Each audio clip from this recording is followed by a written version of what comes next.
ফোঁটা বলতে হতে সাবধান, আমরা সবাই থাকব। 1 নম্বর, আপনি সুন্নতি দাড়ি রেখেছেন কিন্তু বেপর্দা মেয়ে দেখে দৃষ্টি নত করতে পারেন না আপনি, তার মানে আপনি একজন ফোঁটা বালতি। 2 নম্বর, আপনি হিজাব পরেন কিন্তু সাথে মেকআপ আর পারফিউম দিয়ে আপনি বাহিরে বের হন, আপনি ফোঁটা বালতি। 3 নম্বর, 5 ওয়াক্ত নামাজই যথাসময়ে আদায় করেন আপনি, কিন্তু তা লোক দেখানোর জন্য নামাজে মোটেও মনোযোগ খুশু আপনার নেই, তার মানে আপনি ফোঁটা বালতি। 4 নম্বর, সাধারণ মানুষের সামনে আপনি খুবই বিনয়ী হন, কিন্তু বাসায় আসলেই পরিবারের সাথে কর্কশ ভাষী আর বদমেজাজি, তার মানে আপনি একজন ফোঁটা বালতি।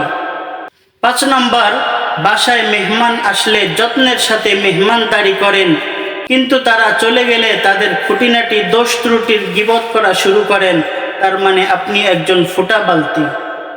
6 নম্বর, আপনি অনেক দান সদকাহ করেন, আবার যাদেরকে দান করলেন তাদেরকেও ছাড় দিলেন না, অবশেষে তাদেরকেও খোঁটা দিয়েও কথা বলেন, তার মানে আপনি একজন ফোঁটা বালতি।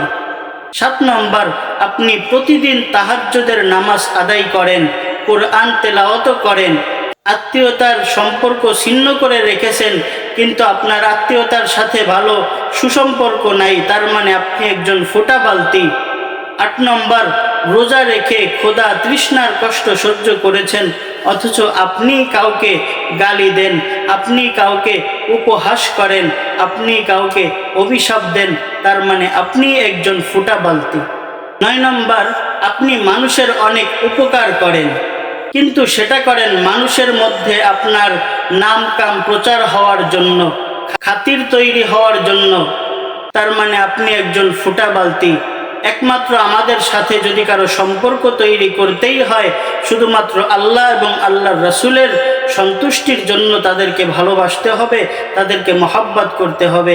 আল্লাহ তাআলা আমাদের সবাইকে সঠিক বুঝে এবং সঠিকভাবে মহব্বত মিলতাল তৈরি করে বন্ধন সৃষ্টি করে এইসব বিষয়ের উপর আমল করার তৌফিক দান করুক, আমিন।